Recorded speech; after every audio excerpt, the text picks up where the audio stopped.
Hey there, my name is Hydrogen Heather and we are very excited to have you here for today's experiment of the day because the vocabulary and the experiment are both phenomenal. So the first thing is we are going to be entomologists. So I need to ask, do any of you know what the word entomology means?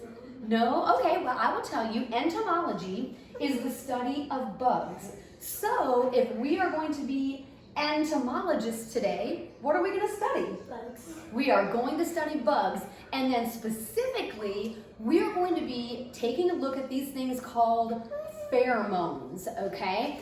Pheromones are scents that a species will give off to talk to another member of the same species. So before we get into that though, the whole theme of today is communication, the way that we talk to each other or communicate with each other.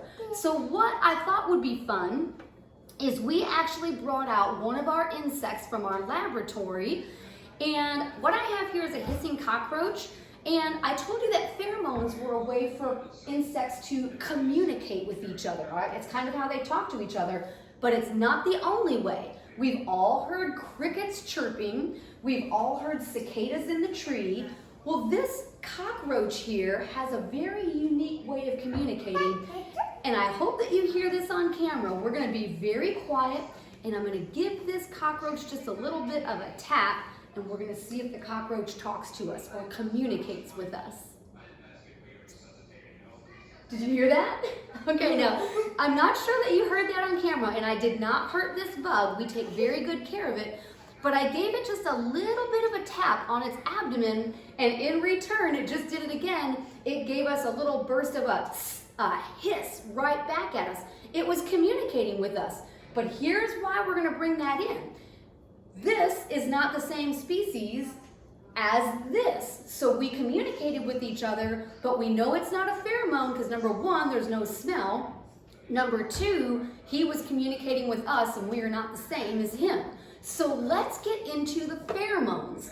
Pheromones are a scent that species use to communicate with an animal of the same species. So an ant communicating with an ant, or a bee communicating with a bee. And before we grab these pheromones, I want to ask, what kind of a message do you think one ant might want to give to the rest of the ants? Exactly. We've all seen ants before at a picnic, and what do the ants look like when they're traveling?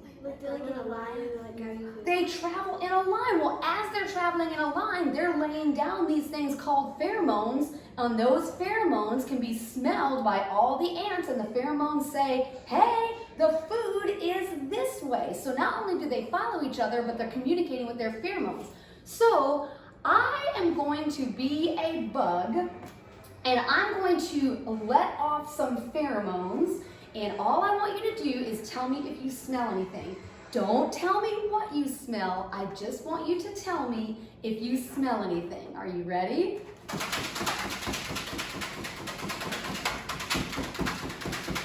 Oh, Savannah, I noticed that the expression on your face changed. Do all of you smell anything? I'm communicating with you. Look, I didn't say a word, but look at how your face has changed. I communicated to you. Okay, so this is how you set up the pheromone experiment. I did not let my children see what I was putting in the balloons, and I'm not even going to mention what's on the lesson plan, because on the lesson plan we give you very good ideas of different scents that you can use right from your pantry.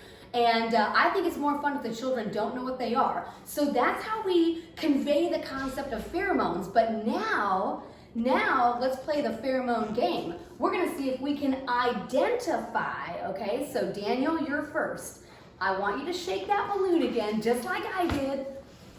Does anyone know what the smell is? Chocolate milk. Okay, it's not chocolate milk, but is it really sweet? It kind of smells. It smells like the chocolate. It smells the cookies. They make chocolate milk cookies. Okay, they are so close because Nevaeh is saying chocolate milk, and she's saying the stuff that I bake with, and Livy is saying cupcakes. Does this smell like vanilla to you? Yes. Okay, this is vanilla. So we're gonna get rid of that one. And now wait, Daniel, it's someone else's turn. Let's see. Nevaeh, we're gonna go to you. I want you to shake this pheromone, and I'm gonna see if we can identify what it might be. Does anyone smell anything yet? Get a little bit closer to us. Oh, I smell it now. Do you smell anything? Smells like the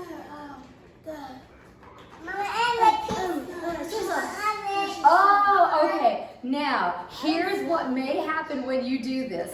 If you have the balloons together and one balloon has a particularly strong smell, the children may pick up on it. So, Olivia just said soy sauce, so the cat's out of the bag. Olivia, go ahead, and I want you to shake that. And can everybody smell that soy sauce? Okay, so now we're gonna save the trickiest one for last. I want you to shake that, and I wanna see if we can identify this one. And I'm gonna tell you, this one's tricky. Oh, I do smell it. Do you smell anything? This one was the trickiest. I put vinegar in this balloon. So now, since we were in one place, we didn't quite play the game exactly like we'd like to, because what's really more fun is if you take a marker and you draw a different bug on and then see if the children can identify each other, or the bugs, if they can identify each other by their smell.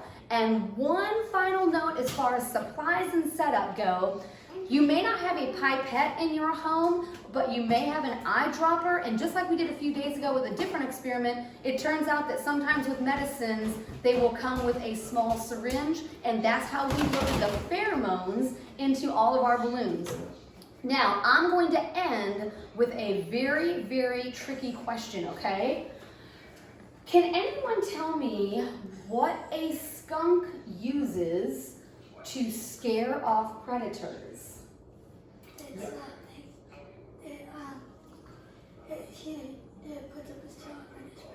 It puts up its tail and it sprays, and we've all smelled skunk before. Tell me about that smell. It does not smell. No, it does not smell. It's disgusting. So is that a pretty good use of pheromones? Oh, trick question, trick question. Can a skunk talk to a human using pheromones? Yes. No. If you remember, I said only like species. Skunks can talk to other skunks, or ants can talk to other ants. But if we can smell it coming off of a different species, that means a totally different kind of animal than we are, then it is not a pheromone. So a really fun trick question for your kiddos. All right, this has been the pheromone and entomology study, and we'll see you right back here tomorrow.